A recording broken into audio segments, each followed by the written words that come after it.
Hello, sup? I'm gonna do another multiplayer commentary, and yeah, let's get it starting. So, this game I chose because I feel there are interesting lessons to be learned. Um, at some point, I want to do a video where there are lots of good players who stomp me easily, and yeah, but right now we're gonna look at the game, which has some average players, I think, and they do some things very good, but they do some mistakes, which I feel are very common, and I will try to address them, and I hope everyone will learn from it, think about it at least. So, I think this scientific colon here, he has a very good start. He got 3 stack aluminium, and he made 2 adjacent steel mills. It's really okay. Because he has no more claims. Oh, now he has. He expanded. So at first he couldn't build the 3rd steel, but I believe he will do it now. So, who else do we have? We have another scientific who for some reason built an iron mine and a steel mill, and I believe they're on top of both on top of iron. Okay, I think he did a mistake here accidentally. I've done it, it's okay. I went for scavenger because I couldn't find any more good iron. I did find 2 good carbon, but they are separate. So it was a hard decision because in this map there is very well. I didn't actually find this plot here before I found it. So I thought there is very little iron, and I found some carbon. So I said, okay, I'll go for scavenger. But he found it, and he's building an iron mine, aluminium and steel. And some more. Okay, he started with 5 claims. I'm not sure why is that. Okay, but I'm not a fan of building singletons myself. Well, let me explain you why. Because if you look at his production, aluminium is okay, iron, well, not, could be better, I guess. But he's producing a little bit this, little bit of that, and little bit of steel, and they're all, well, those 2 are actually not so expensive right now, and steel is more pricey. So if he would pop at least 2 steel, or improve the efficiency of some buildings, his total output, if you convert it all to money, would be much greater. So why does he have so much debt? Oh, that's because he won an auction. Okay, so yeah, I feel you shouldn't be afraid of debt that's come from water or food or oxygen or food in the very early of the game. For example, if you see again, no one built this electricity at the start, so the price went up really fast. Actually, I think this time I was the first to build it because I learned from last game. But you will see in this game, this power is not gonna be so crucial. Oh, okay, so let's see what I'm doing here. So I have still aluminium, carbon, and I started making glass. I have still 1 more claim. I built the first power plant, and I have no debt, and I'm actually making money from power. And That's a very good start actually. And I'm thinking like, okay, I'll go into class because everyone's gonna need it. And I checked before, no one's producing it. And if you see, I only built one silicon mine. I thought, you know, right now it's cheap, so I can like buy more of it, like slowly, just buy it, and it will not rise so fast. It's fine. And then I saw he has 4 silicon mines, so I wasn't worried about silicon at all anymore. I was thinking like, man, that was a mistake building it here. It would make much more sense if someone is like mining so much silicon, you should just buy it. Because you see, if you invest 4 claims into something, you want to be selling it. And his thing, if I like do some like a good deal for him, like I buy this silicon, oh gosh, he's gonna mine even more silicon. Well, his thing, I don't mind buying it as long as I make a profit while producing glass. But he is so overproducing it, and I don't know why.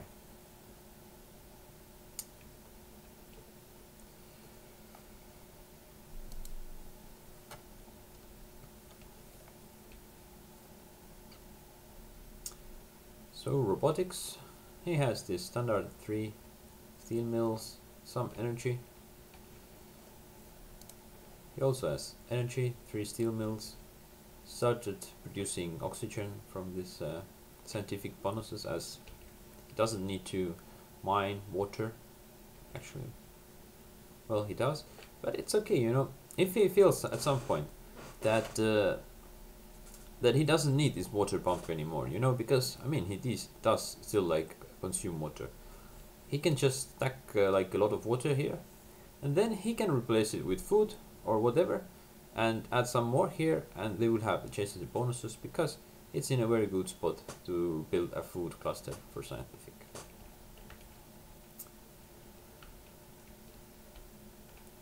Oh, he got me. I tried to mutiny it. So yeah, here's what I like about like you can see, I was really lucky in this game because both class went high, and well, I started producing food while it was already high, but it went even higher, and I had to do nothing about it. I'm just yet building a hacker array, and I'm gonna think then what I'm gonna do.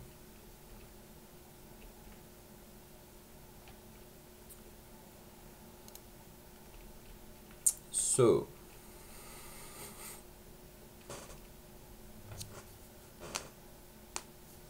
they are bidding on this geothermal plot.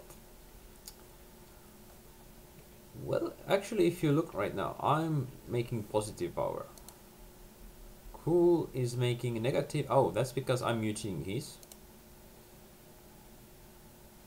He's making positive. He's making negative. So yeah, actually there is some more room. So this plot is actually worth quite some.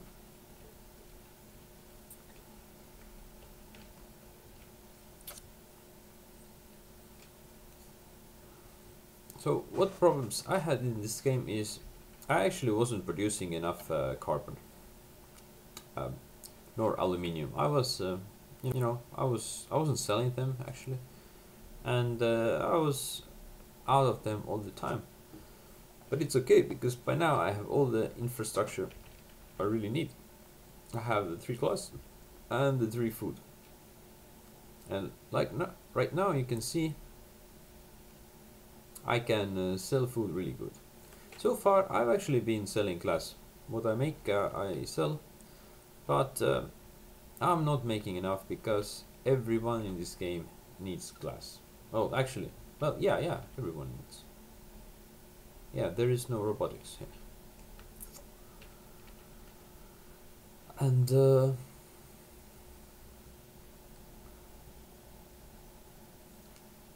that means everyone's gonna pay a lot of money.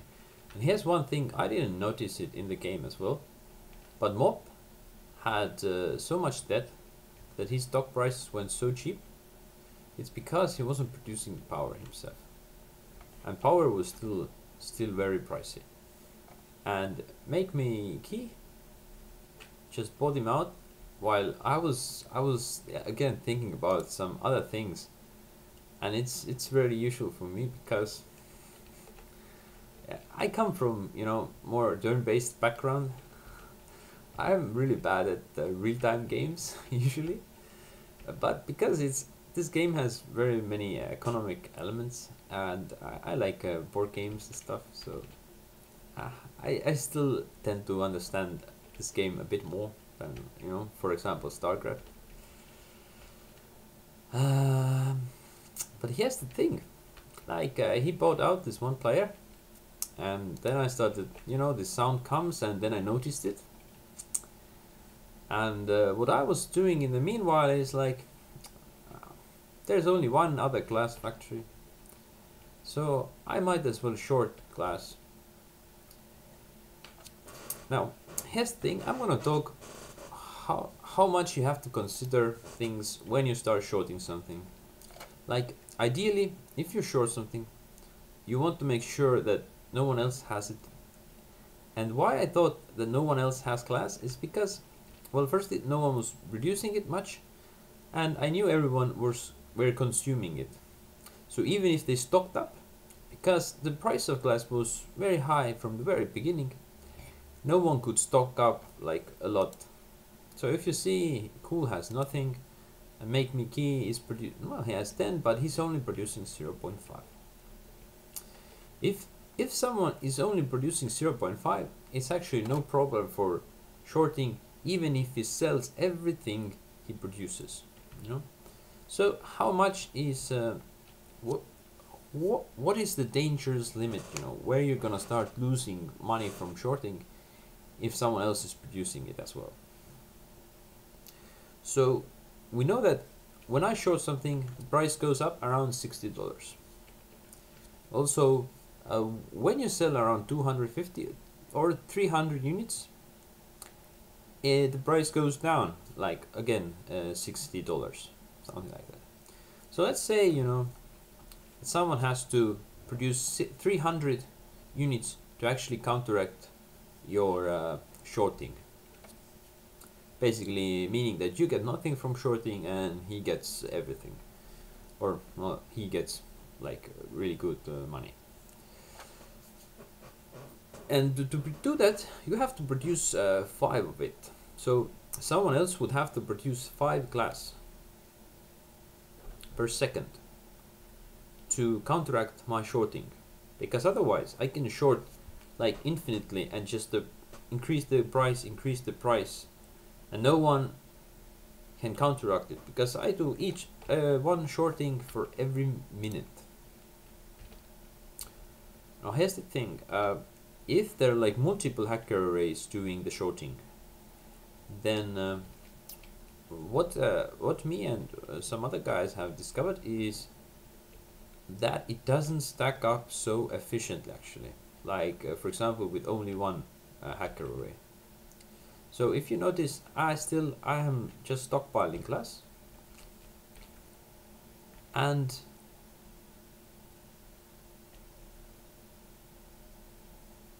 I'm still shorting it. I'm still not selling it because I know that I'm not in a rush. I have almost 400 glass. So with each shorting, basically, like this hacker array, like third shorting, I spent $6,000, and consider that I make how much I make of it. How much I make is exactly 400, like the amount I have stocked times 60. So currently I have 460, soon 500. So that means I make 15,000. No. Wait, 60 times 500. Oh, 30,000 minus this cost to shorting is 6,000. So it's 24,000. With the single Offworld market, I make 30 to 40,000. So this hacker array currently, where no one has Offworld markets, is almost as good as an Offworld market. It's really important to consider it. So here's what's happening. It's actually gonna be soon an end game. I'm actually starting to sell all this. I have some other good resources as well, like, but much less of them. And I just, yeah, now I sell everything. I buy him out, I buy him out. The game is over. So what happened is, even though the other black guy got the second, like the third player, he bought him out very early, but he didn't capitalize it, because what he should have done was do a restructuring. Like, if you look at the map, these silicon quarries, he was scientific. What I would have done is scrap them all and just build class factories to counteract mine. But for that to do, he has to understand my strategy. He has to understand that I'm shorting it. And these shortages are not lucky. Actually, the first one was. There was a lucky food shortage and a lucky glass shortage. So actually I was lucky too. But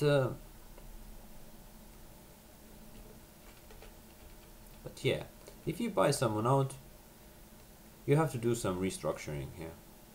Like, use some claims to actually, scrap this water, do a food cluster, scrap those things, do glass cluster. Use those claims you get. Like, he got them really cheap. But if he leaves them like this, all of those things don't produce nearly as much as, for example, this food cluster, and it's even hard to compare to this class cluster.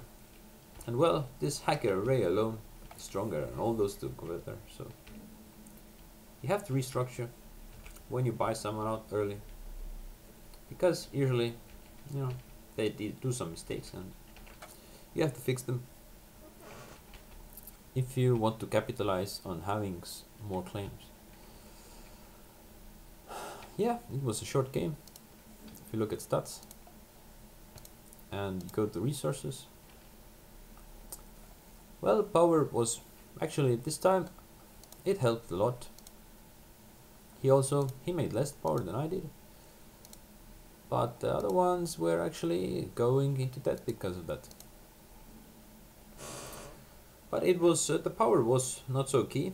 It helped a lot, but the key was class, because I bought a class for 658 and I made 274,000. Also food, I made 100,000. Yeah, having just two good clusters, I think these were the two only things I produced. Oxygen too, okay. Yeah. How much I made of it? Nothing, okay. So you can see that was bad investment, I guess. And black market. Yeah, I got actually 3 new claims from black market, relatively cheap. Mutinies 4, yeah, that's helped me win the electricity war. Goon squad 1, and again, he only bought goon squads. That's awesome. Don't be afraid to be aggressive.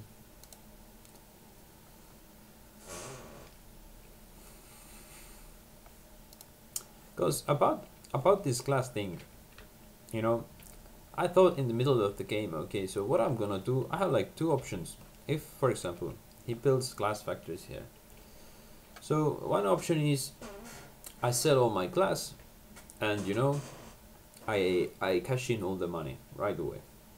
Other option is I actually use the black market to stall, to win me even more time. I can emp. He builds a glass cluster, I emp it. If he emps mine, I don't care anymore, because I have already stockpiled glass. He hasn't. So this is shorting. With shorting, the most important thing is to make sure that you have the largest stockpile currently compared to others. Because if you don't have, then you're shorting for someone else, not for yourself. And that means you're helping someone else win the game, not yourself. Okay, well, thanks for watching. Hope you learned something from it. And yeah, see you around. Bye.